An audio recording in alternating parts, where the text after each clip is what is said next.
this was about as bizarre and as easy as it gets. So the number for me was a number that would allow me to never have to work again. I feel like we got top. I went from a sale of $500,000 to in debt. $192 million.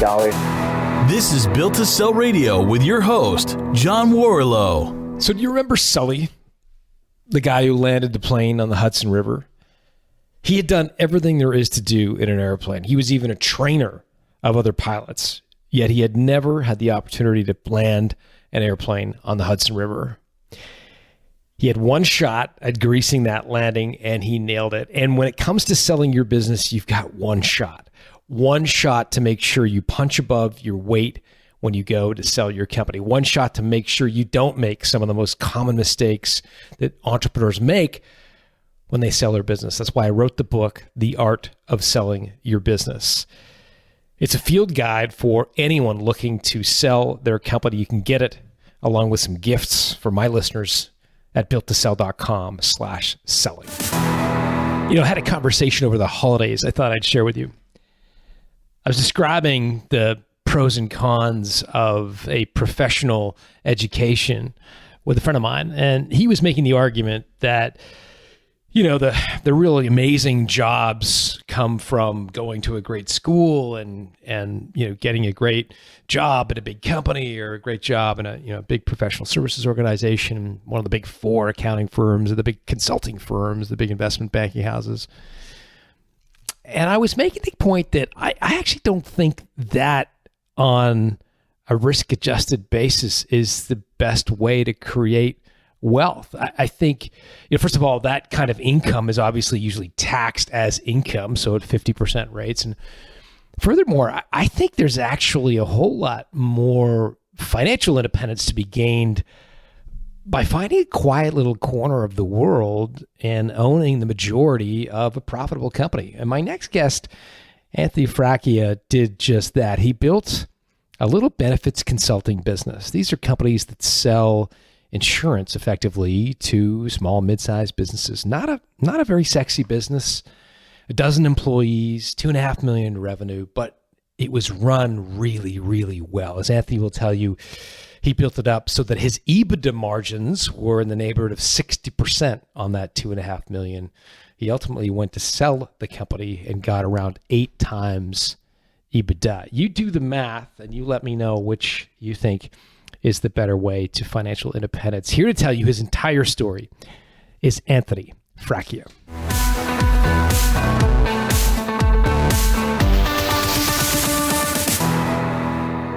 Anthony Fracchia, welcome to Built to Sell Radio. John, how you doing? It's a pleasure to be here.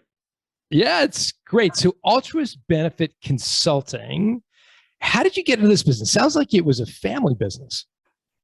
Yeah, so there's a story about that. It was insurance brokerage group that I started with my father, Robert, back in 2002. So previous to that, my dad had Italian. I'm 100% Italian. So, I was born in the 70s. My dad had Italian restaurants his whole life. And if your listeners know anything about two groups, right? Greeks and Italians with restaurants, is they start their kids working at an early age. So my dad started me working at about 10 years. I've been working nonstop since I was probably 10 years old in the restaurant. So when I graduated school, I worked in the consulting world for now called Capgemini. At the time, it was Ernst & Young. My dad got out of the restaurant business, got involved in this as a broker. He was a lifetime entrepreneur. He's always been self-employed. He kind of figured it out. When I was tired of the corporate world, he's like, hey, you should check out the model in this market, which I did. I joined forces with him in 2002. And we initially focused on the personal or individual market and primarily health insurance. We grew that client base substantially over the first 5 years.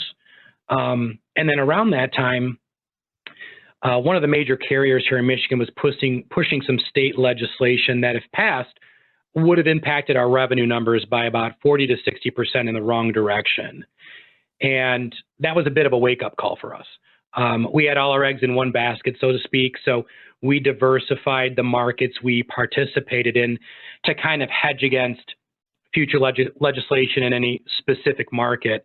And that's when we spread it out to Medicare-based products as well as employee and employer group-sponsored coverage as well. So you shifted the model to then start working with businesses to sell them effectively health insurance programs. Is that right? Correct. Basically consulting and structuring employee benefit packages. We started kind of in the small group space, which would be like, as low as 10 employees, maybe as much as 50, and then gradually built that up once we kind of got our feet wet in that market. And I think our largest group client now is probably around 700 employees. We've got, all ranges of staff size there as clients. And what's the business model? I mean, do you get paid a consulting fee like hourly, or do you get the commission when you sell the program? Like, how does that work? It's a great question. So our model, I guess, is kind of a hybrid of sorts for this specific sector. And here's what I mean by that. There's a few paths to follow in this business. First path, you could just be an individual producer, right? That means you're a one-man show. You go out, you get a license, you contract with the carriers of your choice, you write business, you get paid a commission that's set by the carrier. So that's kind of entry point, right? You can then become an agency. It's kind of similar to the individual producer path, but now you might have a small office with a few staff members helping you do outreach, marketing, maybe some bookkeeping, and maybe you have another licensed agent or two that all right underneath one agency contract. And then you have what we are, which is a general agency. This builds up that agency model on a much larger scale. So we would have a larger internal office. We've got an internal staff of about 12. Some of those are licensed, some are not. We've got a captive agent staff of about 10. And this allows us to go to these carriers and actually demand and get higher commission rates because we're aggregating that production and we're providing more value to the carrier. Then what we do, John, is we take that higher commission and we can essentially operate as a wholesaler. So this allows us to go out and recruit independent agents all across the state, across the country, really, because we can take that delta, right? If you were an individual agent, just John Warlow and Associates, making, let's say, 5% commission, we get 9. I can go to you, John, and say, John, hey, listen, I see you're kind of doing this all on your own. We can offer you some sales training, some marketing, some leads, some back office support. And if you hit certain numbers, I can actually split that difference with you. So if I get 9, you get 5, that leaves me with 4. I can share with you a couple more points and actually give you more commission than you'd make on your own. And so that's where we're at. And we've now got about 300 agents in that channel just in the state of Michigan alone. And your revenue source then is solely commission based. You're not also charging the client, the business itself. Just want to be clear. A consulting is 100% sort of commission. And those commissions, as I understand them in insurance, there's a tail to them. Like it's not just a one-off commission. It's an annuity stream as long as that client holds the policy. Am I getting that right? Absolutely. It's a residual revenue business. So every time a client pays their premium, a small portion of that goes to us. So we have a captive book of clients internally, and that's our Medicare under 65 and our employer clients that we have directly. But then we also aggregate the sales of those 300 other producers across the state and generate revenue that way. Got it. You mentioned before we hit record that you bought your dad out. Can you talk a little bit about what precipitated that? Yeah, absolutely. So between probably 2014 and 2015, our focus, meaning my father and I, we had a different focus, right? It was quite different with respect to where I wanted to take the business. I had been in at that point for, 10, 12 years, and I was in this aggressive growth mode.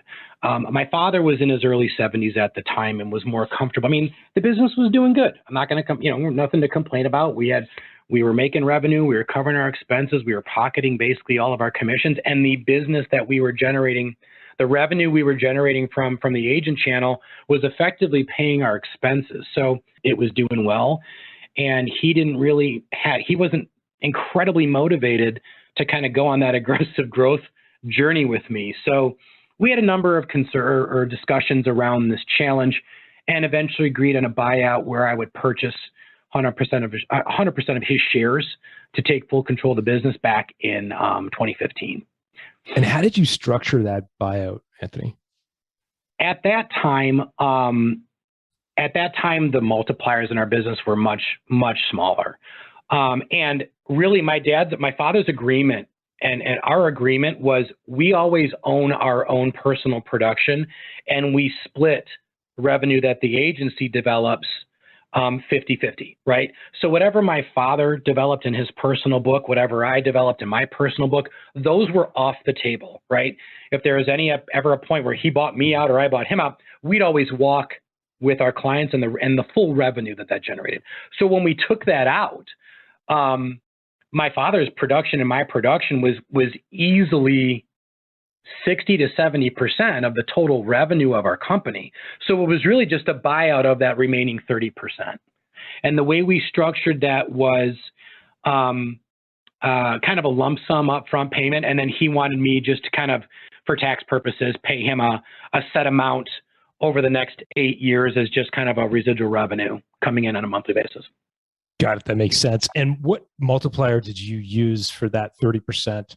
That was sort of agency revenue? Did you use a multiple of revenue or a multiple of profit? Like, how did you place a value on that? We used a multiple of revenue back then. I think it was about 2.5. That was quite a while ago, but I think it was about 2.5 to 3 multiple on revenue. Got it. And that makes sense because it's recurring revenue and it's got a tail to it, as you referred to it. Got it. So you're kind of applying a multiple 2.5 to 3. You paid him out over 8 years. He kept his share. Now, interestingly, what did he do with his share? Because I'm assuming as those clients renewed, he would get this annuity stream. Did he sort of leave the business entirely, or did he kind of just wind down slowly? No, man, this guy's still selling day in, day out today. You know, whatever, 6-7 years later, he's still helping clients. He's focused mainly on Medicare because he's obviously a Medicare beneficiary himself. And, you know, this is one of those industries and those businesses that's very well suited for kind of a retirement business. You know, he can work as much or as little as he wants. He can throttle up or throttle down as he chooses to. He and my stepmother love to travel, so they can both work remotely wherever he's at. And he's loving life, man. He's putting in probably, you know, and on the downtime, 20-ish hours a week. And when open enrollment comes at the end of the year, he's probably working more full time. And it keeps his brain working. It keeps him active. He loves it. Back in 2015, if you can kind of cast your mind back there, what impact did this buyout have and the conversations you wanted to grow, him wanting to kind of take it easy? Like, what impact did that have on your relationship personally? You know, we were toying around with that conversation, John, for years leading up to that. And I think it was getting to the point where, had we not been able to come to an agreement on that, I was getting courted by colleagues in our market here in Michigan to come not work for them, but work with them, meaning take an equity position because of some of the work I had been doing. I had become very involved in the Affordable Care Act. I was doing a lot of speaking engagements at the time. I was digesting every piece of information I could. And that was kind of the leverage was, hey, you know, I'd love to kind of do this right. But if it's a no, meaning, you know, you won't let me buy you out, then I'm going to have to, you know, entertain maybe making a move myself, because we were in completely different phases of life. Neither of us were wrong. We were just in different phases of our lives, where I was in my mid 30s looking to grow, and he's in his early 70s looking to chill, you know? Yeah. It's one of those things that we talk a lot about, in particular with less father and son relationships, with more partners in a business, especially if there's a shotgun clause in place where, you know, it's a good idea that both of you are at reasonably the same points in life, reasonably the same wealth kind of brackets, so that one doesn't have disproportionate kind of leverage over the other in a shotgun. Now, to be clear, you had a pre-existing approach to valuation. You did not have a shotgun with your dad. Am I getting that correct? Not at all. No. And I want to also preface by saying, you know, working with family especially when it's a parent. It poses its challenges. And I'm not saying that he and I didn't butt heads from time to time or, pull the dad card on me when there's a decision that needs to be made. But at the end of the day, we were 50-50 partners. I think we did a good job respecting that component of our agreement. And everything went very smoothly. There were no hiccups. There were no challenges. He's my dad. I love him. I'm his son. He loves me. And we worked out a deal that worked out great for both of us. So let's bring it forward then to the ultimate sale that you just consummated. What triggered your decision to sell after having reasonably recently bought your dad out? Kind of leading up to that sale, I kind of did, the years between buying my father out and getting to the sale, we did some serious work on this business. I was just like a lion. And once that happened, strategically and aggressively over the next 3 to 4 years, we just went at the market. I enlisted the help of a business coach. His name's Dr. Fadi Baradihi. This guy I have a tremendous amount of respect for in our area. He came from this industry. And with his guidance over those next 3 to 4 years, John, we grew our gross revenue by over 85%. We grew our gross profit by 100%. And most importantly, we grew our bottom line revenue by 600%.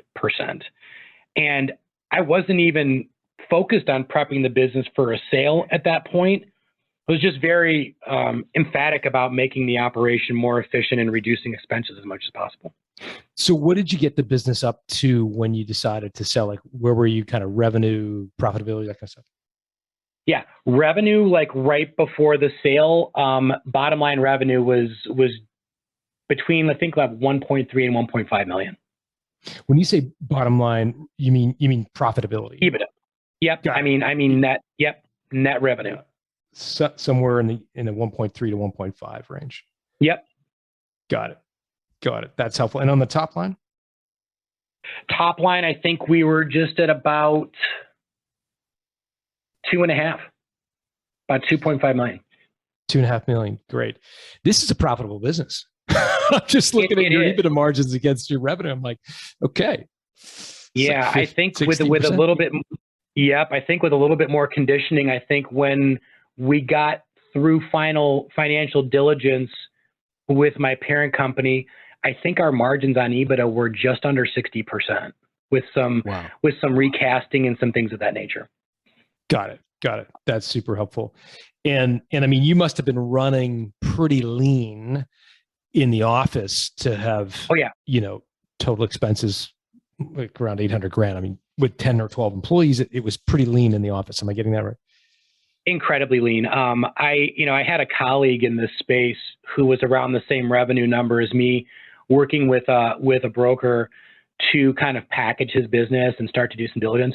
He was telling me at about the same size, we should have theoretically had about 4 or 5 more employees based on revenue than we actually had. But my model was always, I've got my team here is family to me. I've got a great relationship with them. And our method has always been, we're going to work and we're going to bust our butts. And if we get to a point where we're, getting exacerbated or feel like we need help, you guys come to my office and tell me, because I have a very strong work ethic and my team does as well. And I just kind of put it on them like, hey, if you need help, let me know and we'll go there. But I think the culture here is one of, trusting each other, working our tails off and growing, and everybody embraced that. Got it. So you're 2.5 million top line, 1.3 million, 1.5 million, somewhere in there, bottom. Again, maybe you were getting at it, but I must have missed it. What triggered you to want to sell? Well, it got to the point. So there's a couple reasons, right? First reason is time. I've been doing this work for almost 20 years. It's an intensely competitive market here in Michigan. And I wanted to have an outlet where I could maybe take a step back, focus on specific things and not the entire business every day, all day. And so that was one thing. I guess the other, I'd have to say, John, was the regulatory environment. This business was a lot of fun before the Affordable Care Act came into place. our industry has now become one of, if not the most overly regulated markets on the planet. And I'll tell you, my political affiliation is that of a conservative libertarian. So increased government involvement for me is always just a huge turnoff. And it just, as you know, when the government gets involved, they don't just get involved and hit the pause button. They grow and grow, their reach grows and grows. And it just became just more work for more work for us and for our team. Revenue got cut. And so I kind of, that was one thing that was really frustrating to me. The other reason was the acquisition market was hot. I mean, I observed acquisitions in our market going from about 3 to 4 times Ebitda, around the time I bought my dad out, to 8 to 10 times within the span of, 5 years. And I think that's due to a few reasons. I think there was a growing agency to agency acquisition appetite over the past 3 years, meaning agencies that have set up or brokerages that have set up successful and efficient processes, right? They realize they can find these underperforming agencies, purchase them at a discount, and tune them up by incorporating them into a more efficient model. And that's just it's a simple turnaround. And if you're really good at what you do and you're running very efficiently, that's a really easy path to grow. Interest rates have also remained relatively low over the past decade, which has attracted private equity. Private equity, as you probably know, they love these residual revenue model businesses. The insurance model is probably on the top of that list, specifically with health insurance and specifically in the environment we're in now with the COVID pandemic. People are more reluctant to drop their health insurance than they are, their HBO Max subscription. So they're much more sticky. Got it. That's super helpful. So there was sort of an internal and an external motivator. Internal, you'd been in the business for 20 years, regulatory environment was getting worse and you saw it getting worse on the horizon still. And then there was the external factor of it was just a hot market. And I'm assuming you were getting approached then? Like, what was that? Yeah. Like, were you getting sort of unsolicited reach out? Yeah, man, my phone was ringing. As I was explaining to you earlier, it's a small world here in Michigan in this market. And once you start to inch up to the top of the food chain in terms of revenue in a specific sector, people start calling. Our growth from 2014 to 2018 positioned us as one of the top producing brokerages in the individual market. So my phone started to ring. And how was that? Because I think right now a lot of our listeners are having unsolicited pitches on LinkedIn, on their cell phone, on email. They're getting approached, and I think as we talked about on the show before, getting too far into the conversation without being kind of proactive can be a bit of a mistake. So, like, how did you handle those first few phone calls? Well, I'm not going to lie. I was super pumped about it. I was like, oh my God, someone actually wants to buy what I've built. This is awesome. So that's kind of the first thing when you get that first call and you get excited. You don't really, do a whole lot of homework. You just start talking to these people. And next thing you know, you're going down the rabbit hole.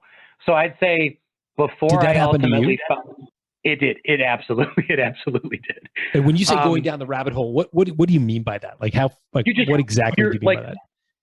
Yeah, you're being guided down a path by a much larger organization that's done this 10, 20, 30 times over. So this is old hat for them. And you're just being guided down this path, sometimes without really knowing where you're at. You think you're just having conversations, but they're gathering strategically information from you. So we start talking, they become more interested. I provide more information. And all of a sudden we're 2 or 3 months into this conversation, and we kind of hit a wall because their intention was to dissolve everything we had done, basically grab our clients, wrap them into their model, and the name was gone, the brand was gone, and my team's livelihoods were in jeopardy. And I was like, that ain't gonna happen.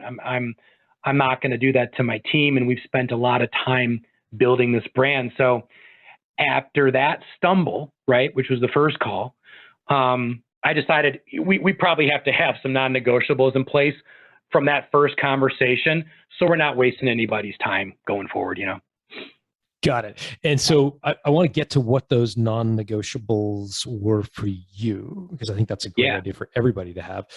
But before we go there, so you got you got reasonably far down the path with one acquirer. How much information were you sharing with them? Like, were you sharing your top line revenue, your net profit margins? Like, were you getting into that level of detail with them? Absolutely. And we kind of stopped short when they wanted to know, like in our business, they want to make sure that you're not getting, 30, 40% of your revenue from one group client, right? Because if that group client goes away, that's a huge impact on your bottom line. So we got right up to the point where we were kind of packaging our client information to show how that revenue was broken down over the 3 markets that we were participating in, right? Individual, non-Medicare, Medicare, and group. So we were right up to that line where we were kind of packaging that information up, where we had that conversation. And that's where we hit the pause button.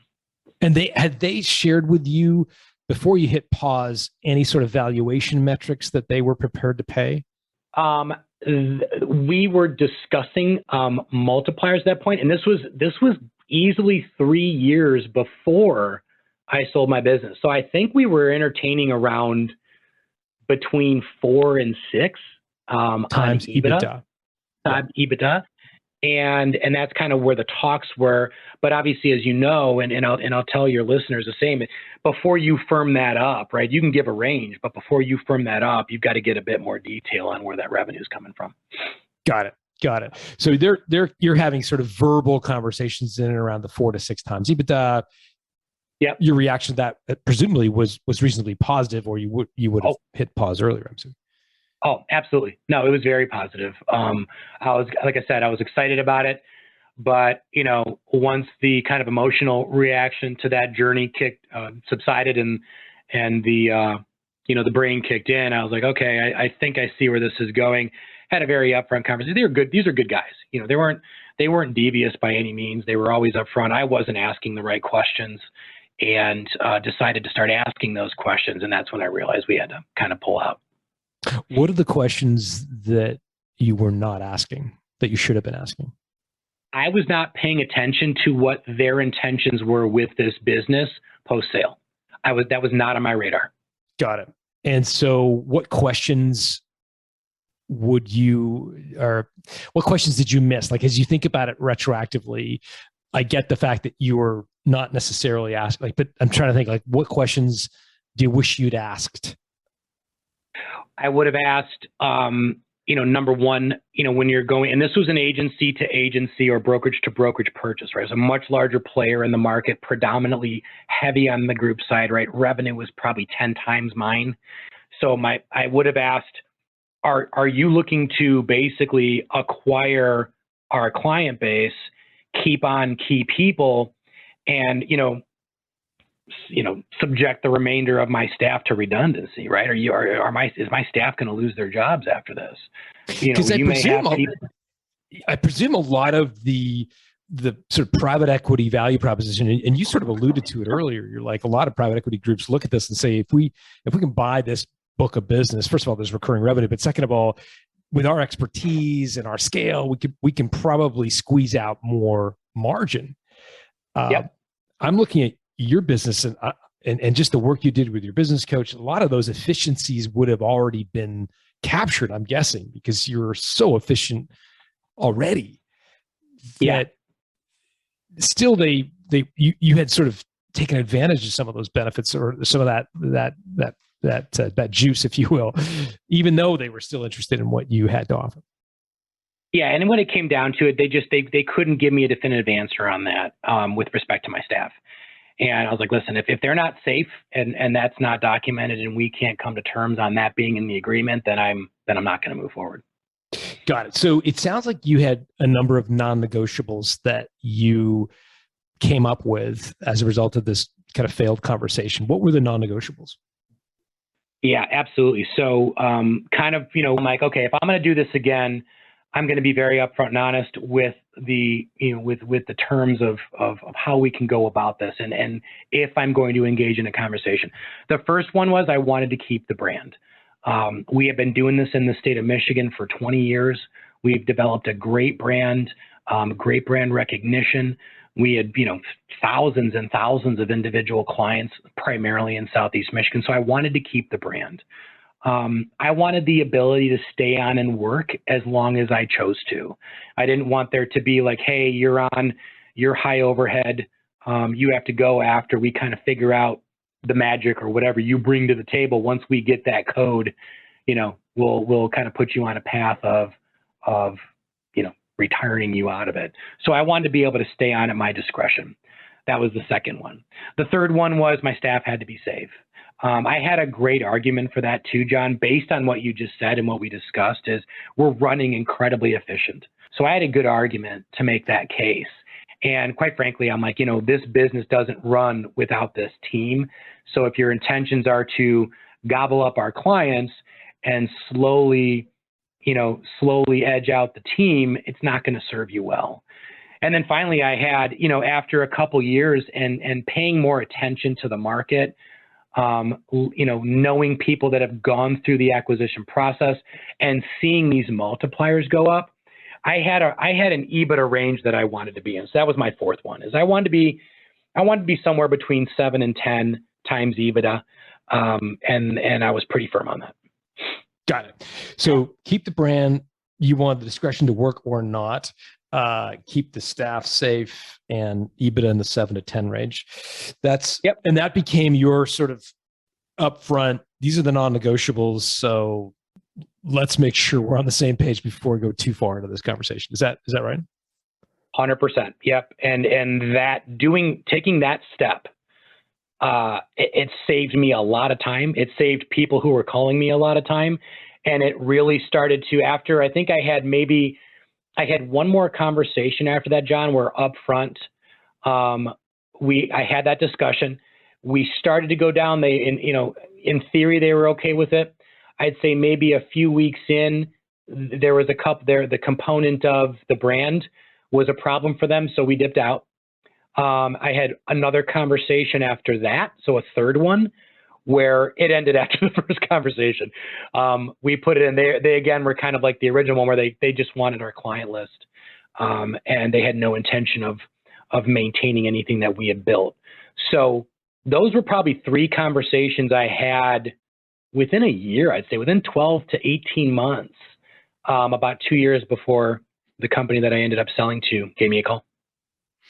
Fantastic. I guess some people listening to this would push back, and I'd be curious to know what you would say, which is, by being so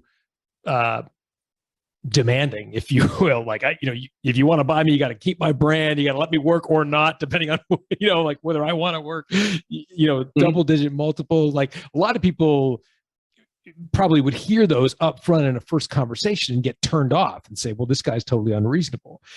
Do you feel like you walked away from some good opportunities because you were so firm up front?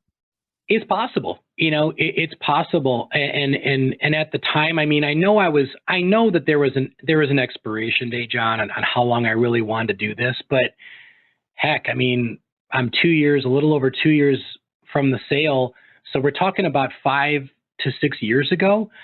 It was really kind of like when you have a house that you love and you're like, I'm going to throw it on the market, and I don't really have to sell it. I don't really need to, but I'm going to throw it on the market and kind of see what happens. That's kind of where I was at that point. It was like, listen, I know we've got a very efficient business. I've gone to the market. I've talked to colleagues. I know our margins are good. I know we're efficient. We've got a lot of things going. It's incredibly profitable. I own it 100%. I really wasn't at the point where I was like, I really got to start talking about how I want to get out of this. So I think if I was further down that path, John, or maybe a couple years past that, I would have been much more flexible on it. But at that time, it was like, hey, you guys are calling me, right? I'm not reaching out to anybody. My phone's ringing. So I'm gonna take the line I'm gonna take, and if it doesn't work for you, okay, appreciate the call, but we'll move forward. Got it. Okay. I want to dig in a little bit further because one of these strikes me as somewhat curious. I get the Ebitda multiple, totally understand that. Keeping your staff safe. They're the ones who brought you to the dance, get that totally. Stay on work, feel really understood there. I mean, you're still a young guy when you were thinking about the sale, like in your 40s, presumably early 40s. So I get the desire to want to work. The brand one, though, trips me up a little bit. So what was it about having your brand, perpetuate itself beyond your tenure as its owner? What was it about that was important to you? Well, I mean, besides being an only child and being stubborn, I think it was just, I think I'll tell you what, I'll let you know this, that if there was one of the four I would probably be more flexible with, that was it, because it really depended on who we were talking to. If it was a brokerage to brokerage buy, that's really not going to fly. So if someone were to say, hey, listen, we want to keep you on, your staff is safe, your range of your multiplier on Ebitda is fair, but at some point we're going to need to roll you in to our brokerage. That conversation never really happened. That was never the stumbling block. The stumbling block that we kind of came up with multiple times was really the staff. So I would give on that a little bit, John, to be honest, had that been the only concern, from the acquirer. Mm-hmm. Mm-hmm. And I was proud of what we did. I was proud of the work we did. I was really proud of the business that we built, and we started to get some really good recognition. And I just didn't. That was just one thing. Like, if we're going to talk about my wish list, I'm going to throw my wishes on it, and that was one of them. Yeah, it's interesting that your business was not your surname, right? I'll tell you, years ago, this goes back 25 years. I had 20 years. I had a research company that bore my surname, and I sold it to a publicly traded company.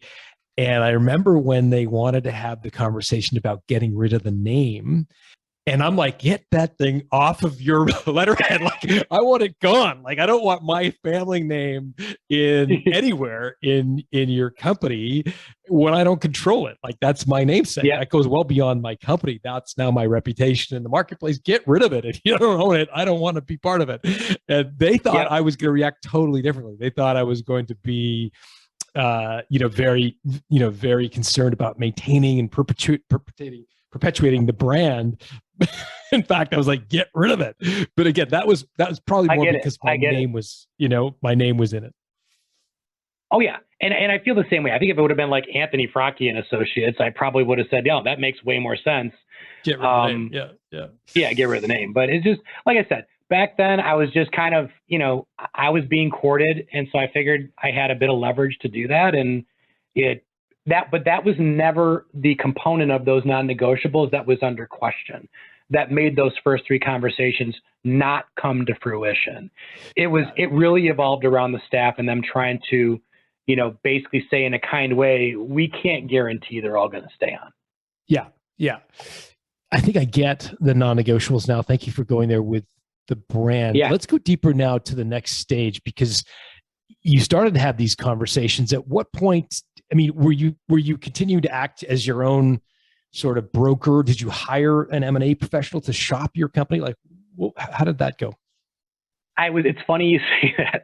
I actually started, right? So a colleague of mine met a great group, Marsh McLennan. They're a nationwide outfit, and they do a lot of consulting in this space because they just have incredible relationships, nationwide. So not only can they tune you up for a sale, they have a potential suitors that are looking to acquire agencies. So I had a colleague go down that path. We had a conversation. He's like, you're going to really like this guy. So I started talking with this gentleman, and, we started kind of getting into it. We were just about to kind of get a contract together for me to bring him on. And that's when I got the call from the company that would, from my parent company that would obviously ultimately end up acquiring us, where we had a few conversations. I gave them my non-negotiables. They're like, dude, we're good with all that stuff. So I was like, oh, wow. And I was very cautious with that because I didn't know if they were just saying that to kind of get me to sign the LOI and then, maybe gently walk back some of those, but they never did. And so when this company is Reliance, right? Reliance Global, yeah. And so when the gentleman I was kind of talking with reached back out, I was like, hey, we didn't get too much into it. It's just a couple preliminary conversations. I think we had lunch once. I said, hey, listen, I've got a really good fit here that I'm gonna, cautiously go down this path with. And if it works, great. If it doesn't, you and I are, good to move forward. And these guys, Reliance was everything they said they were going to be. And I'll tell you, 2 years out, nothing has changed with them from from an integrity standpoint. I admire their discipline.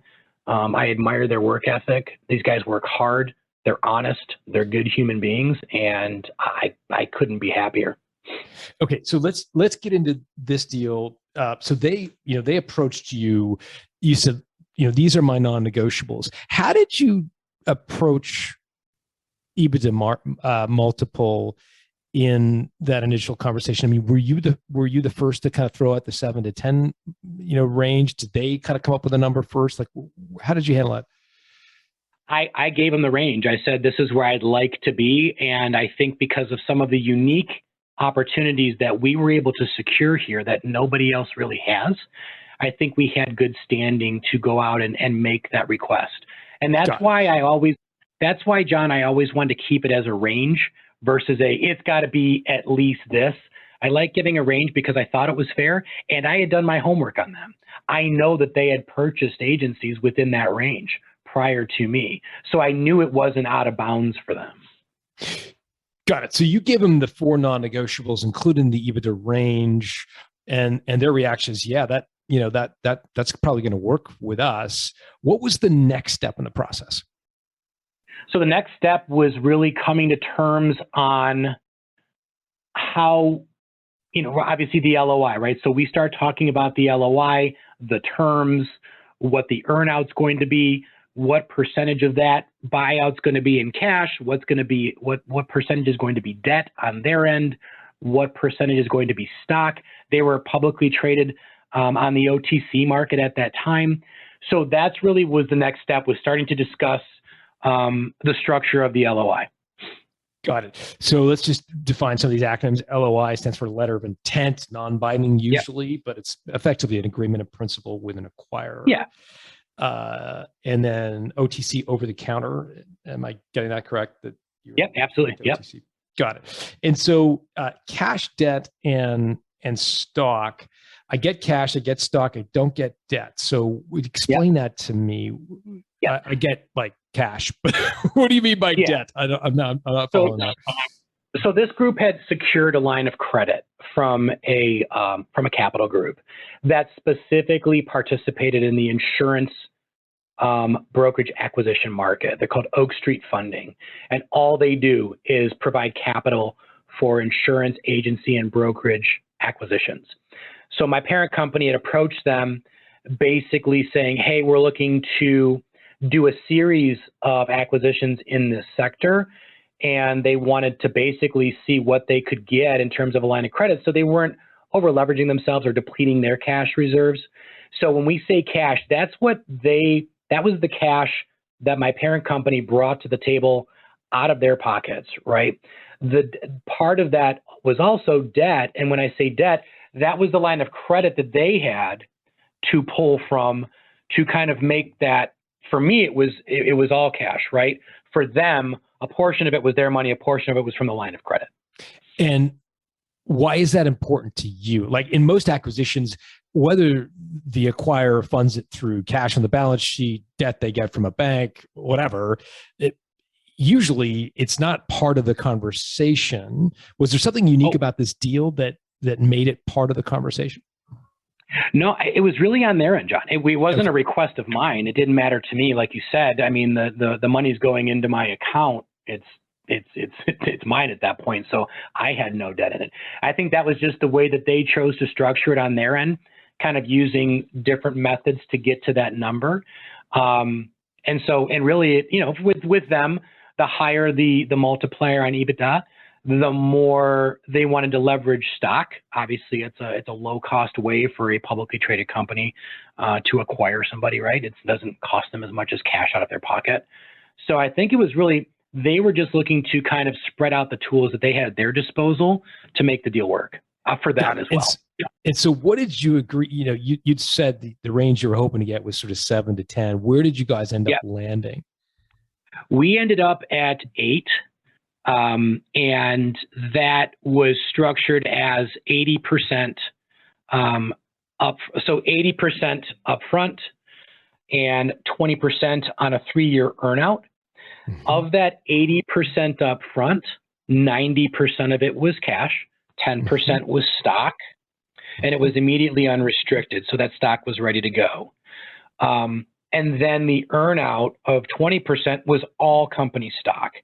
And the way they structured that as part of the earnout was every year on the anniversary of the sale. So the sale was September 1st, 2019. So every September 1st, a third of those shares would become unrestricted for me to sell or hold or do whatever I want with. Got it. And I am completely ignorant about Reliance Global stock. How has the stock performed over the years? It was on the, over the counter. It was, effectively a penny stock. It was trading between, I think at one point, it was about 15 to 30 cents a share. It would oscillate.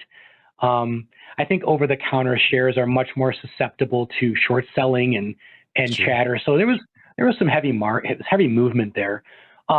Once they moved to the NASDAQ, which was this past February, they kind of came in low around the $5 range.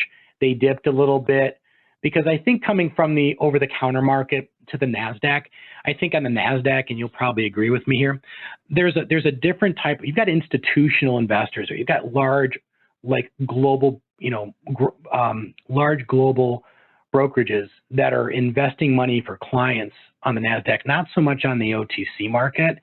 So I think trying to get a technology they were working on off the ground, I think it stumbled a little bit, but now it's up, it's up close to, I didn't check it today, but I know yesterday it was close to $8 a share. Great. So you've had a nice lift in the value of that. Did you end up selling your stock, or did you hold it, or a combination? Well, it's an interesting story, right? So when you transition from one platform to the other, right, from the over-the-counter market to the NASDAQ, all the stock is frozen. So with that, when that first year anniversary came up, we couldn't do anything. They couldn't unrestrict. They couldn't do anything. And the challenge that they had was when the SEC is evaluating your business for this transition, they were continuing to do acquisitions. Every time they did a new acquisition, it kind of bumped them a few months back in terms of diligence with the SEC. So they ultimately had to make a decision to kind of freeze on that until the transition was done, because it was overshooting their target date to get to the NASDAQ. So in that first year, we couldn't do anything. This second year, however, obviously the transition was completed in February. So they took the first 2 years of shares and unrestricted those. And for the moment right now, I'm holding them.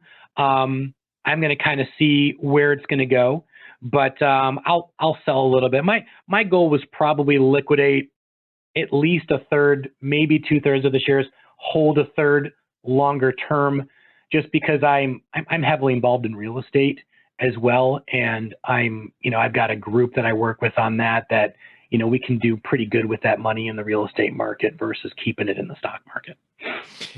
And with real estate, are you an active investor, or are you sort of a limited partner in a roll-up of some sort?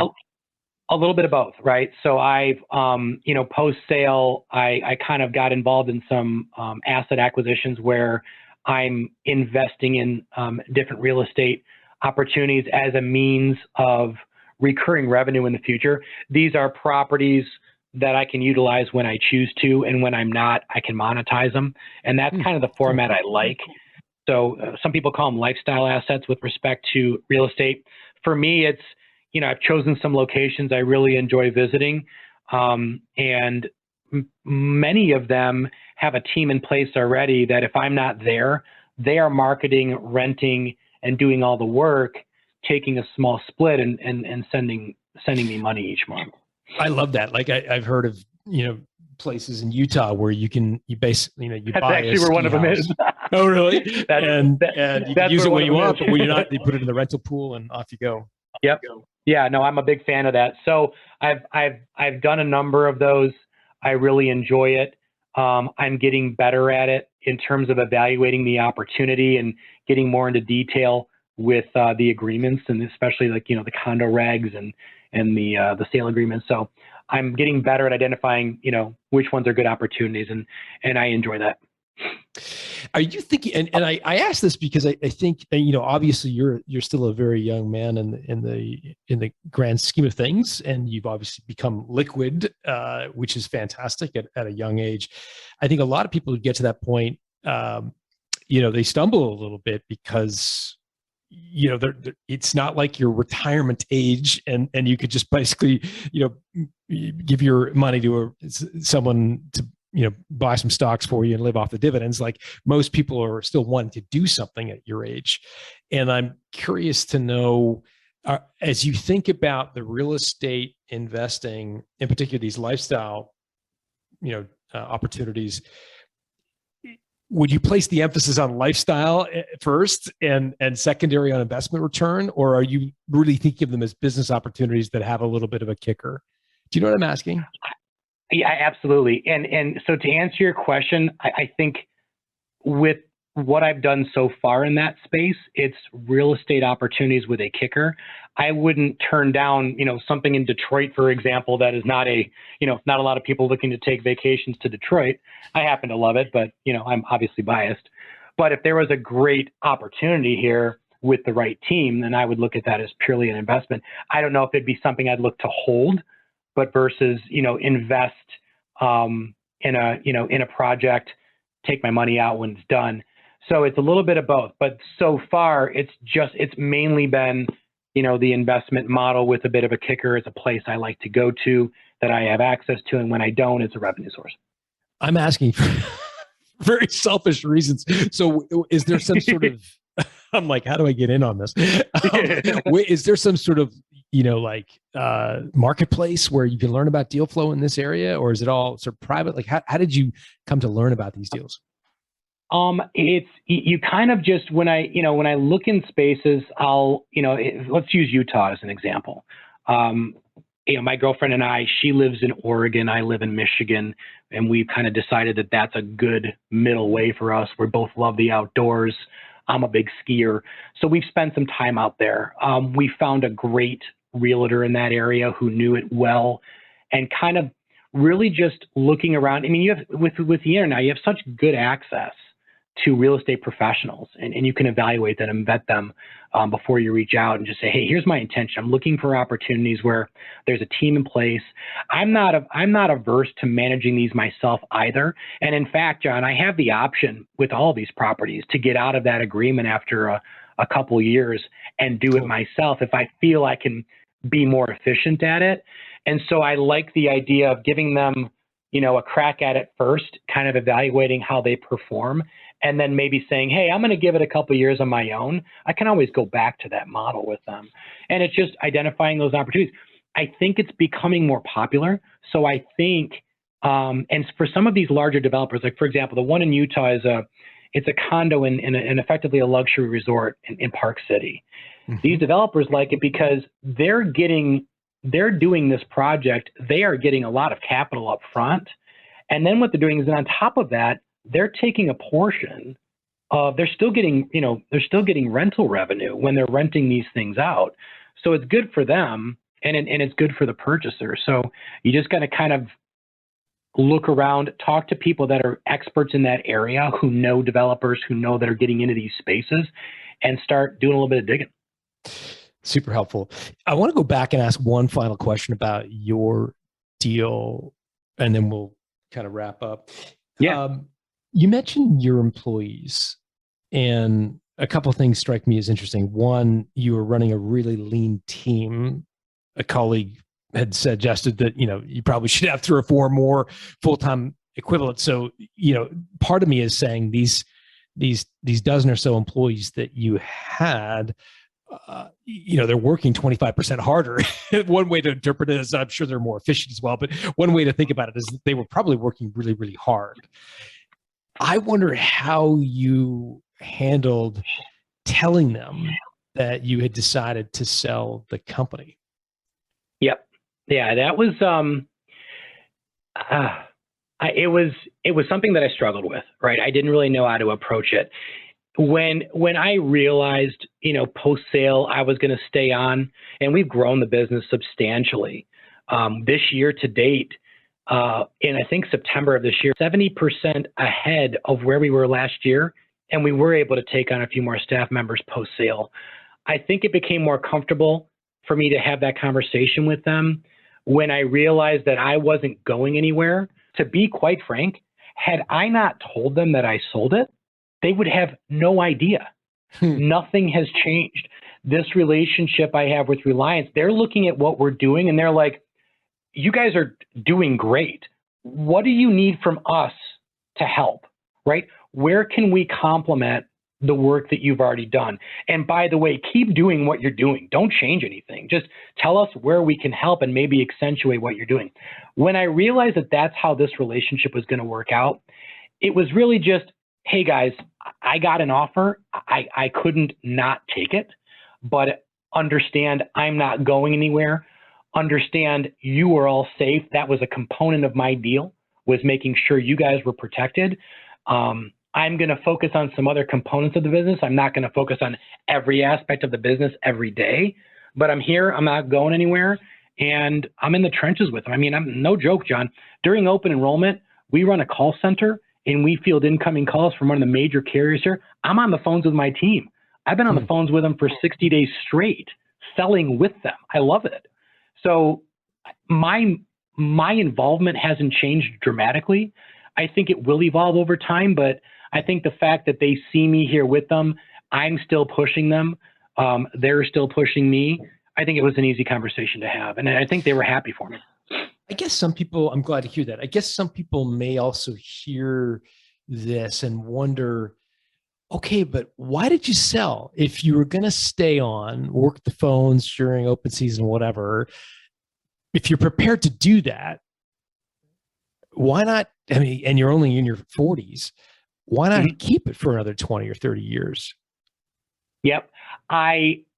Because I know at some point my involvement's going to fall back a little bit. I don't know when that is, but there's other things I want to do with my time, going forward in my life. I have a very strong passion for my charitable efforts. I started a charity 3 years ago called Aspire, which is effectively a mentoring charity for young adults, primarily high school students.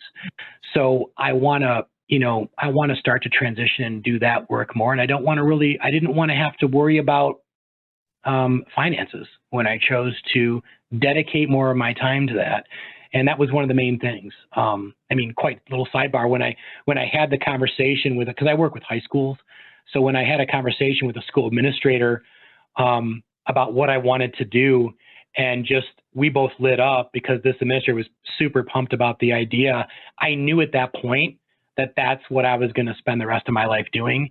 And I wanted to put myself in a position to choose how and when I do that without worrying about the financial component or what I might be losing financially to do that work. Mm-hmm. What was your dad's reaction when you told him you'd sold? It was funny because my stepmother, who works for me as well, she just retired. She was the one. I was out in California hiking when I got this call, and it was one of my sub agents, one of my independent agents who had sold to the same company, reached out. And when she told me, hey, this person wants to talk with you, I'm like, well, listen, can you have a conversation and see if it's, really worth, do I have to talk to this person? Is it an issue that he's having? Because her role was to manage the agent channel. So she talks to him, she sends me a text. She's like, you need to call him. And that's when I found out. So she knew a little bit ahead of time. And, when it got to the point where we were in it, she and I were talking, and it was like, yeah, I've got to tell my dad that this is what's happening. He was very proud. I mean, he was very happy. My dad, has worked his whole life. He's worked his tail off. He's still working. He's 78 years old. He's still very active. And I think when he saw what we had done after I bought him out, I think it kind of came full circle to him. I think he understood better why I wanted to buy him out, why I was so anxious to get off and running, and to be able to bring that to fruition and tell him that. It was a proud day for me, and I think it was a proud day for him. Let's leave it there. Fantastic. I'm glad it all worked out, and you have one of the happy stories in the land of family businesses, because as you know, there's Indeed some less happy ones. So good to hear you guys have a great relationship. Where can people learn about Aspire? And you tell us sort of how to get in touch with you if there are folks out there that wanted to reach you or learn more about Aspire. Absolutely. Aspire, we have a website. It's Aspire, ASPIRE, Detroit.org. We actually developed a curriculum from the ground up. It was in response to what we were seeing in the youth demographic, that there was just a deficiency of what we consider to be basic but critical soft skills. So the charity, we teach a curriculum in high schools. Now, obviously, that's a challenge right now because of COVID. So sometimes we're doing it remotely. Sometimes we're doing it in person. But I actually go in and teach a course that revolves around three main components: personal responsibility, financial responsibility, professional responsibility. Personal responsibility deals with etiquette. It deals with managing your reputation in person, online. It deals with identifying and embracing a core value system. The financial is just basic financial literacy. That's not really taught in these schools, right? Sure. We hope that parents teach them. Sometimes children grow up in single parent households. They don't have the time or the experience to do that. So we teach some very basic financial literacy to these young adults. And then the professional is all revolving around how to separate yourself from your peers when it comes to getting a job, right? So we teach resume writing. We teach them how to research the person that's interviewing them, the company that's interviewing them, how to set up a LinkedIn profile. We talk about, sending handwritten thank you notes, just doing all these things that no one's expecting from a high school person. Quite frankly, not a lot of people are expecting it from grown adults today. And so we're trying to get at these kids when they're younger, so they can start to develop these healthy habits going forward and really put themselves in a position where they are more marketable and have more control over what they do with their lives and have more options when it comes for them to enter that working world. It's such a needed organization, and someone should reach out to you and take it nationally or international, because it's such an incredible idea. We're working on Aspire, that. Yeah, AspireDetroit.org. Yeah, started in Detroit, and we're looking to grow it over time into different major cities. And it's Anthony Fracchia, Fracchia on LinkedIn, if I'm correct in that. Anthony, thank you for doing this. It's been great, and I've really enjoyed it. John, I have as well, and I appreciate you having me on, man. It's been a blessing. Hey, if you like today's episode, you're gonna love my new book, The Art of Selling Your Business. The book was inspired by the cohort of my guests over the years who have been able to negotiate an exit far better than the benchmark in their industry, sometimes 2 or 3 times more than I would have expected. I was curious to understand the tactics and strategies of these entrepreneurs and what they do differently from average performers. The result is a playbook for punching above your weight when it comes to selling your business. To learn more, go to builttosell.com/selling. where we put together a collection of gifts for listeners who order the book. Just go to builttosell.com/selling. Built to Sell Radio is produced by Haley Parkhill. Our audio and video engineer is Dennis Labataglia. If you like what you've just heard, subscribe to get a new episode delivered to your inbox each week. Just go to builttosell.com.